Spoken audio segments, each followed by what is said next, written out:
আসসালামু আলাইকুম গাইস, দেখুন শীতের রাতের রান্না আমার বাবলু ভাই রান্না করছে। আমাকে ভাজা মাছ খাওয়া খেতে দিচ্ছে।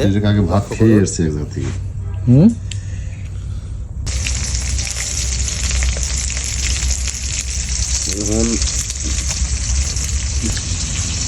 ভাই আসসালামু আলাইকুম। ওয়ালাইকুম আসসালাম ভাই।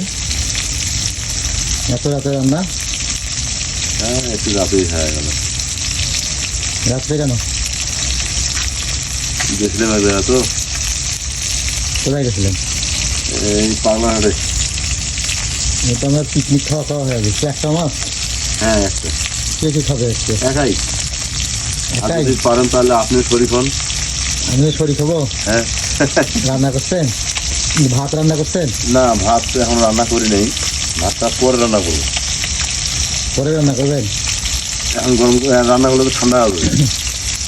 ও, কটা বাজবে ভাত রান্না করতে করতে?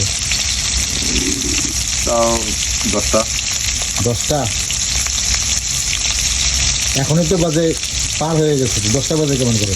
10টা পার হয়ে গেছে। অবশ্যই 10টা পার হয়ে গেছে। এখন হয়ে গেল বেশি বাজছে তো, অনেক সময়। এখন